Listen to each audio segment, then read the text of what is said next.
Hello and welcome to episode 6 of A Legionary's Life, A Soldier of Mars.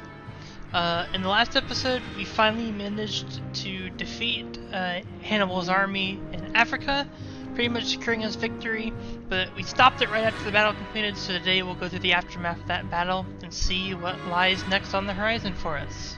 Let's go ahead and click continue. You received your share from the spoils of the battle. You have gained 380 denarii. They say that Hannibal himself, upon his return to Carthage, told the Senate that the war was lost. The Council of War summoned by Scipio discards a direct attack on the Punic capital. The city is well protected and a siege would take years. Peace talks are resumed. Carthage is allowed to keep its laws and its territories in Africa. It loses everything else. Its foreign policy becomes de facto subject to Rome's will. The war indemnity they are to pay will cripple them for generations. Their warships, once the pride and symbol of their power over the Great Sea, are reduced to 10 triremes. Apologies. Thus ends the 16-year war, not the longest, but the bloodiest conflict the war has ever seen. At least up to this point. Let's go ahead and continue on. We get another gold armilla for our fighting prowess. Your victorious army leaves Africa and lands at Lilybaeum. From there, you set sail once more. Your destination is Ostia, Rome's seaport.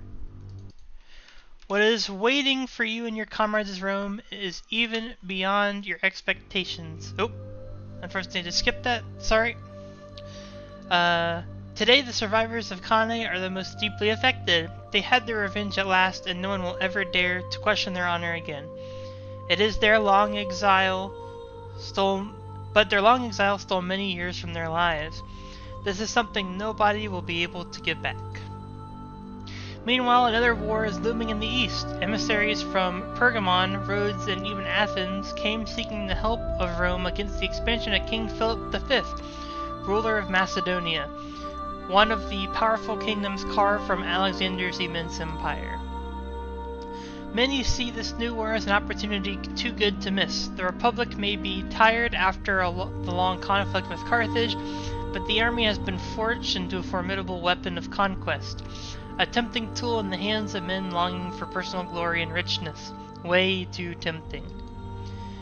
Publius oh god, you're gonna have to forgive me for this one.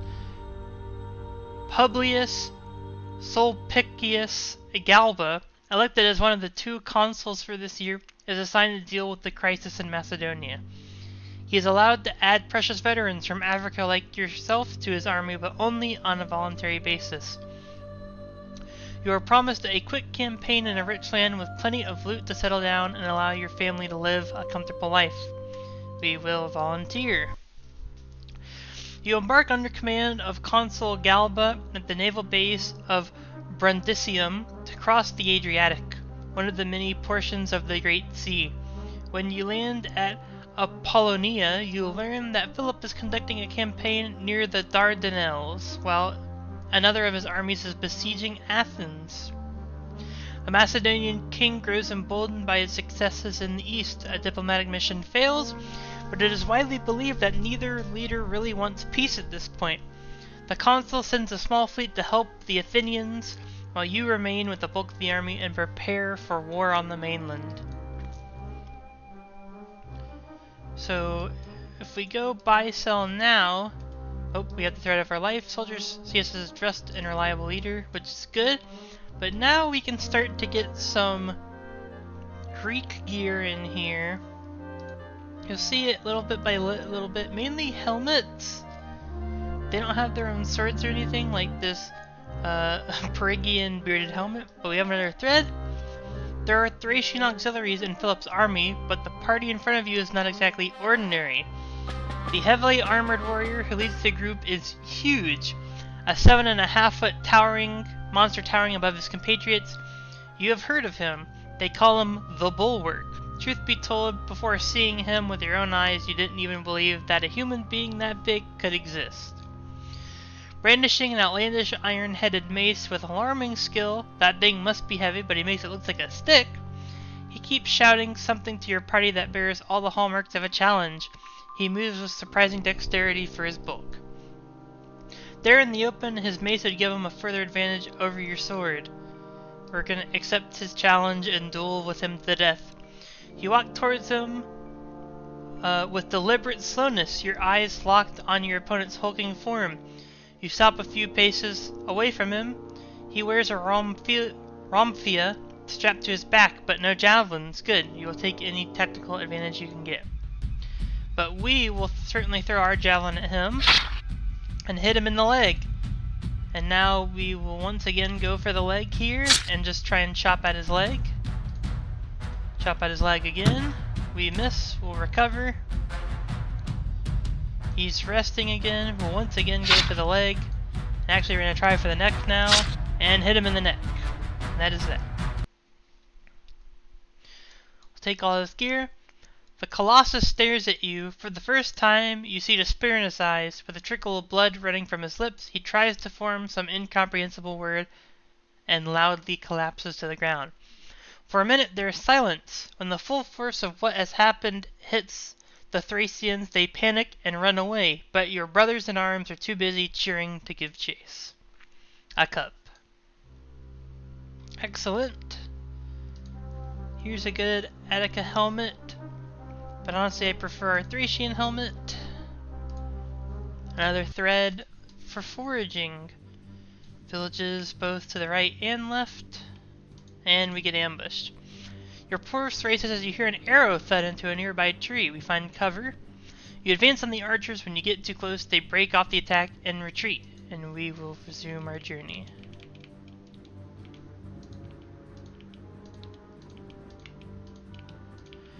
And we'll just be out here collecting supplies. Generally the squares around wherever the big supply thing is in the forest are the best secondary supply gathering locations. But with that, we return back to camp. And we get another thread. You are crossing an irregular stony trail. Suddenly you notice something that freezes you in your tracks. There's a viper right next to your left foot. Its flat, triangular head is staring at you. We will attack it with our sword.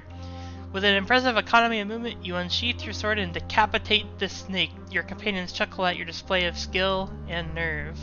Great. We'll keep looking for gear, but we have another thread. There's a discussion between your comrades. Titus Modius maintains that the world is round, a notion that must have been heard somewhere in this land. Most of the rest believe it is a weird concept. Have your say. We're gonna agree that the world's round. Of course the world is round. Haven't they noticed that when a ship disappears on the horizon, the hull goes down and out of sight before the sails? Your companions are fascinated with the simplicity and irrefutability of your agreement. Fortunately, in real life, that's not so much the case. But another thread. Okay, this is just independent thinking. But I don't think... Actually, I said that. Then again, we find this chainmail with more leg coverage, which we will be buying. Do want to also look and see if we have any more swords. We do have this Gladius Hispanius 3. It's got better anti-armor, the same handiness, but the damage range is much larger, which I really don't want. We'll keep searching. More Greaves, but we already have level 7 Greaves. Can't go above level 7. Gladius Hispanius we already have. More level 7 Greaves. You can definitely see that the level of equipment here is generally a lot better. I think we'll stop doing that for now, and we'll just start going on extra patrols again. And with that, we're ready to move on. After crossing the lands of the Dacerati, your army has reached the Macedonian border before winter Philip laid waste to the area surrounding Athens, but now you are the biggest threat to his fighting force, and you know he has diverted his efforts to stop you. For some time, both armies ignore each other's position. When the Macedonians ultimately make contact, they set their camp a mere 1,000 paces from yours. Led personally by their king, they are about as numerous as you, perhaps above 20,000. After 2 uneventful days, the consul leads you out to offer battle. For the first time ever, your army is fielding more elephants. You have not decided yet if you trust the beast. They can be devastating at times, and horses are afraid of them, but they are known to turn against their own army when they panic. It is not a thought you should dwell on at this time. You may no longer be a young boy who 10 years ago looked at the walls of New Carthage with apprehension, but the thought of facing the legendary Macedonian phalanx doesn't make you feel at ease. However, it soon becomes apparent that you won't be fighting anyone today. Philip is blatantly refusing battle and sends forth a small host of cavalry and light infantry. Galba answers with a similarly composed force, but the ensuing skirmish comes to nothing. 2 days later, another skirmish leaves no mark. When the consul leads you out on the morrow, Philip declines once again. Time is passing and everyone is aware that the Macedonian supply line is much shorter than yours. Galba can't send you to forage with the enemy so close by. It doesn't come as a surprise when he gives orders to move your camp several miles away, near a place they call Odolobus. From the safety of your new camp, forage parties are sent further and further away to harvest wheat from the surrounding fields. It looks like a fine day when you set off to a distant area. Everything looks to go smoothly as you spend the hours harvesting the precious crop. It comes as a shock when one of the soldiers raises a cry of alarm. A large cavalry squadron is approaching and they are not friends. It won't take long before they get here. You are in charge and must think quickly. You might seek refuge in a small forest to the northwest. If you are not too slow, you should be able to reach it in time before you are swept up, or you might convince your men to suppress panic, close rank, and move orderly towards the trees trying to keep the enemy at bay. We're going to close ranks. The horsemen were counting on you to break and disperse, but your men's discipline and training have prevailed. The charge is called off before the impact, but they keep harassing you as they can, while the solid square you have formed slowly moves towards the safety of the forest. You easily ward off the occasional spear thrust. At last you reach the forest. You press through the trees where the cavalry won't dare follow. You keep moving for about half an hour. You are still safe from the cavalry, but there might be other dangers lurking in a place like this. You hear the noises of battle coming from not far away. All eyes turn to you. This might lead to another ambush. One you may not be able to escape. On the other hand, someone may be in need of help. We will get ready for battle and follow the noises. There is a glade in front of you. A bunch of legionaries are trying to fight off a much larger party of Thracian auxiliaries. You are almost seen immediately and have to defend yourselves. You have enough men to turn the tide in this clash. We will throw our first javelin at the Thracian auxiliary and kill the first auxiliary immediately. Then we'll just start attacking at the neck, and that is that. The remaining Thracians make their escape. Rather than face the risk of another surprise, you decide to put as much distance as possible between you and them. The soldiers you have rescued are eager to join your party. Excellent. We will continue on. From a hilltop you can see a large tract of land. The most direct route to your camp goes through the plain in front of you, but the presence of enemy cavalry squadron dissuades you from going down this road. There are two alternatives: wooded, ragged ground to your left, or marshland to your right. Both offer good cover, so it appears. We're going to go through the woods. The crossing is difficult. At one point, the ruckus and swearing behind your shoulders tell you that something serious happened. Marcellus, one of the soldiers, fell off an escarpment. He landed on the ground 6 paces below and seems to be seriously injured. There's no way for him to come back from there, and there is no easy way in. Unless you want to abandon him to his fate, someone must climb down there and help him find his way to the camp. I will go to his aid. Aquilus and Aquirnius are ready to follow you. Cautiously, you begin the tricky descent. It's a demanding task, but you reach the bottom safely. Marcellus' sword arm is broken, and he limps heavily as he walks. When Aquilus and Quirinius reach you, you say goodbye to your brothers in arms above and set off on your own. You've been walking for a while, ears up for any suspicious sound. In a shocking, horrifying moment, you see both Aquilus and Corneus collapse, each with a javelin stuck through his body. Thoughts and instinct overlap in your mind. Whoever did this must possess great skills and training. But I will not leave him to die. Two figures emerge from the trees. You recognize their insignia. Peltast, Philip's elite troops. One of them comes to you, the other attacks Marcellus. You must dispatch your opponent quickly. Marcellus won't be able to resist long. We will immediately throw our javelin at him and hit him in the arm, and then go for the neck. As the armor unfortunately absorbed, and now we'll go for the torso for the kill. So we kill him quickly.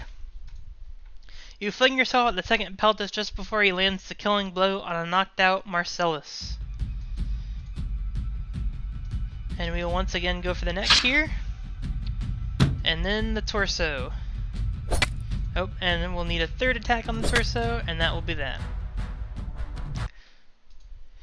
Marcellus regains consciousness and looks appalled at the sight of 4 corpses.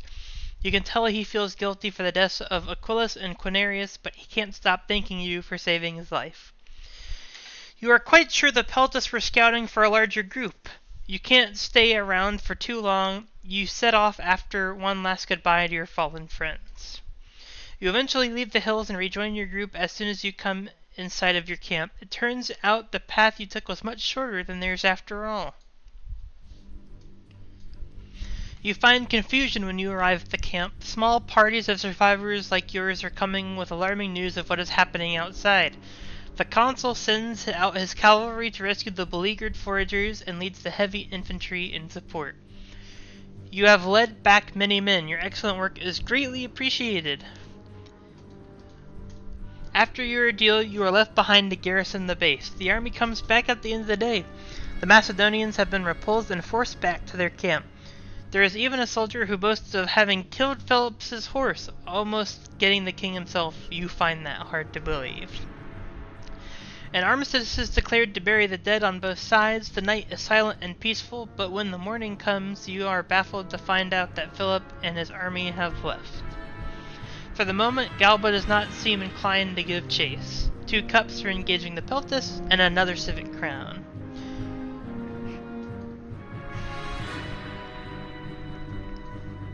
We also get a gold armilla for our battle prowess, which I believe takes us up to 4 golds, 2 silvers, 1 bronze, 17 cups, a mural crown, and 3 civic crowns, along with so many enemies that we have slain. That's probably easily, I want to say 150, if not more, but we may find out later. But for now, it's extra patrol time again, and a consul opinion and a random encounter. Arrows showering down, missiles that force to punch through the shield. The attack ceases after a few ineffective volleys. Those Cretan archers are extraordinarily skilled, but they can't do much against prepared heavy infantry. Another thread. Philip comes very close to catching your army unprepared near Pluina, and you are forced to retreat. Soon after, you attempt to march into the upper Macedonian region of Eorde. A narrow pass is the only way in. The Macedonian king must have anticipated the consul's move. Your scouts report that the pass has been fortified. It changes nothing. Galba resolves to force his way through. If nothing else, the ground is too difficult for the enemy to employ the phalanx. You are kept in reserve this time, and you observe the advance of some maniples from an elevated vantage point. Cretan archers are pestering them with arrows, but they know what to expect and march tidily under the protection of their large shields. When they get close, the advance comes to a halt. It seems the defenders are throwing stones at them. The damage must be negligible, but the noise is certainly frightening many of the men. It takes a while for the officers to regroup the maniples and resume the advance. They finally reach the ramparts and begin to put some pressure on the Macedonians. At the same time, you see other units attack a nearby hilltop. A short and brutal clash ensues. The enemy is ousted and your fellow legionaries have gained a convenient access to the rear of the Macedonian line. When they reach the back of the ramparts, the battle becomes a one-sided bloodbath. You have gained access to Eordea, but the pass was defended by a relatively small number of troops. Where is the rest of Philip's army? And while that's happening, we will continue our patrols. Random encounter more missiles, but I think the Cretan archers are what we run into. We have another thread. Even with much of the enemy army out of the way, there are strong rumors about troubles in the north of the country. Everybody knows you won't be pushing deep into Macedonia. Your supply lines are already as stretched as they can get. It doesn't matter. You have the whole region of Aordia at your mercy, and that will be enough for the moment. Several towns fall with hardly any resistance, heavy with plunder and leaving a tail of destruction behind you. You move back into the territory of Dasardia. Here, the consul chooses the city of Paleon as a future base of operations against Macedonia. Its inhabitants don't share his view. You will capture Paleon by force. Today, you'll storm the city walls. Wherever you look, men are getting ready at work building ladders. Getting the right length can be a difficult task. We'll have our say. They'll listen to us, and we'll only be able to find it at the wall, but I have a pretty strong feeling that they'll be just fine. And they are. Excellent. First man over the wall, Mural Crown. We are, of course, going for the Mural Crown, and we'll be climbing at breakneck speed. But we once again have militiamen to deal with, but we will go on the attack, close in, and once again go for the neck, because the militiamen do not have a lot of skill. Torso, neck on the second militiaman, nearly killing him, and he doesn't manage to recover, so we'll swipe at his torso, and then rest as the next militiaman comes up, swipe at the neck and the torso. And another one pops up, we'll go for the neck again. Once again go for the neck, and then the torso. And so on and so forth, the pattern repeats itself. As soon as the last enemy is dispatched and the top of the wall is secured, you look around. No one else has made it to the top yet, but you are first. Excellent. The last remaining resistance is broken, the city is ours to take. Not long afterwards, you are walking along the streets of Pelion. Your orders are the same as usual in this kind of situation. Kill anything you meet, be it people or animals. On your right, there is a beautiful small temple to the goddess Ceres, whom the locals called Diameter, I believe. You see a lone man in the street. The moment he sees you, he is frozen with terror. He is unarmed and looks too old or scrawny to fight anyway. Hardly a threat. A couple of legionaries promptly move towards him, swords at the ready. But we're going to stop them. The soldiers look at you in confusion, but you repeat your command and they fall back in line. Your men trust you. Nobody questions your order. You gesture the old man to go into the temple and stay there. As he complies, you hear a sigh of relief from someone among the ranks. I would imagine so. After a while, the sound of trumpets announces that Pelion has been secured. The slaughter is over and the pillage begins. When the situation has settled down, the reward for the fight at the wall are assigned. And we are awarded the Mural Crown. Hooray! Hooray! Which is our second Mural Crown now. We'll once again go on patrol as another thread is spun. Philip had to deal with an invasion by the Dardanians from the north. The attackers are retreating now, hard pressed by a Macedonian army.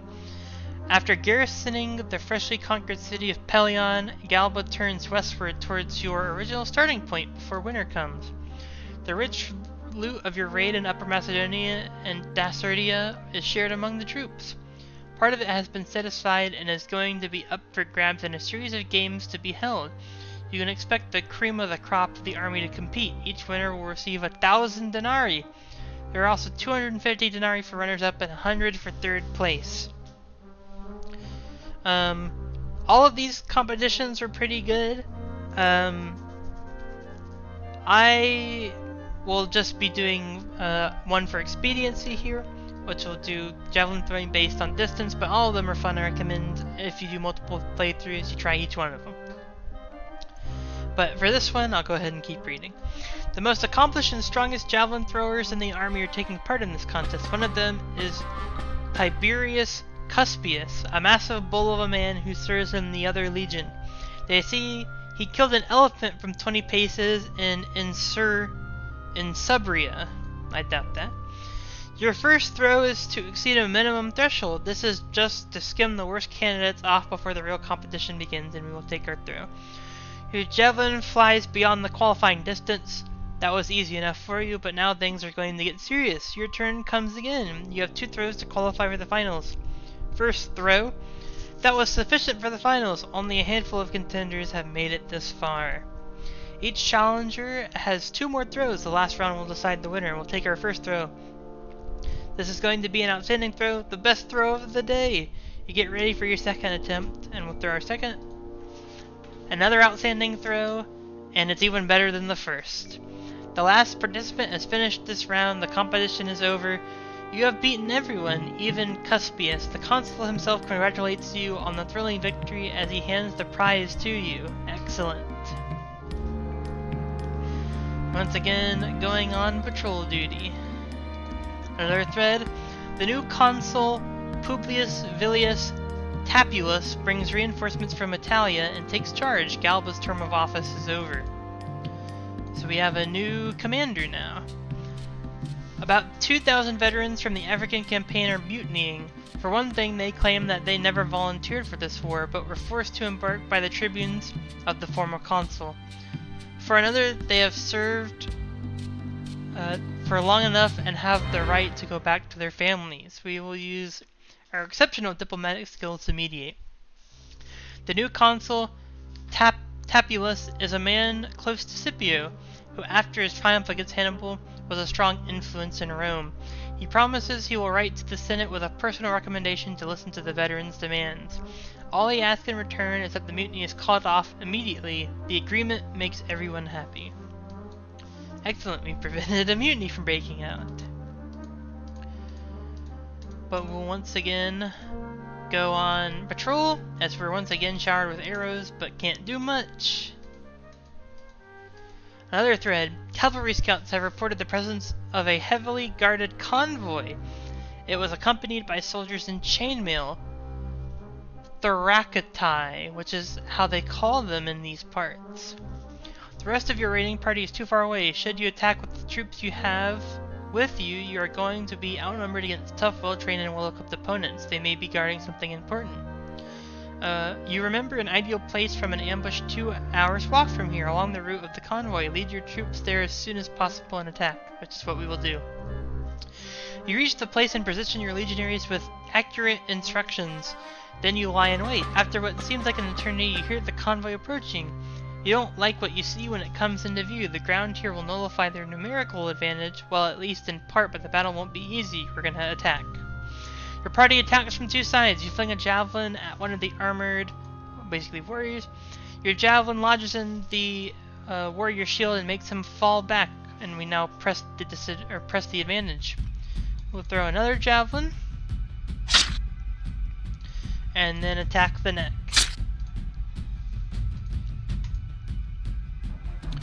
Alright, another one. Once again, attack the neck and the neck again. And that is that. The remaining Thoracatai surrendered thanks to your tactical brilliancy. You have taken the convoy with minimal losses. The wagons are laden with silver and iron, even some gold. You also find a small bar of strange metal. It is fairly similar to iron in weight, but exhibits wavy streaks the like of which you have never seen. There are barely 6 librae. You take the prisoners and the valuable cargo back to your camp. The consul rewards you and the legionaries who took part in the ambush. Your reputation is so high that he gives you the ingot of strange metal to you. You decide to take it to Perseus. He's the best weaponsmith in the Legion and will surely know what to do with it. Perseus looks at the ingot, then at you, then at the ingot again. He mumbles something about Seric iron, whatever that's supposed to mean. When he recovers his coherence, he tells you this alloy comes from the far, far east. He heard about it during your stay this side of the sea, but didn't even believe it really existed until this very moment. He smiles when you ask if he could make a good sword out of it. With iron like this, he says, he'll make the best sword you've ever had the good fortune to handle. Days later, your sword is ready. Perseus wasn't kidding. The sword is a marvel to be seen. but it is not until you test its balance and edge that you realize its true potential. You thank the smith, he shrugs and says he was glad to be of service to a high-principled man like you. And you know he owed you a favor too. So now we can go into our inventory. And this 6-8 here is the Ceric Iron Gladius. Damage 13 to 20, anti-armor 41, handiness 78. Which is about the same as our current sword. It just does more damage, a little bit less anti-armor, a little less handiness. But we are going to wield it.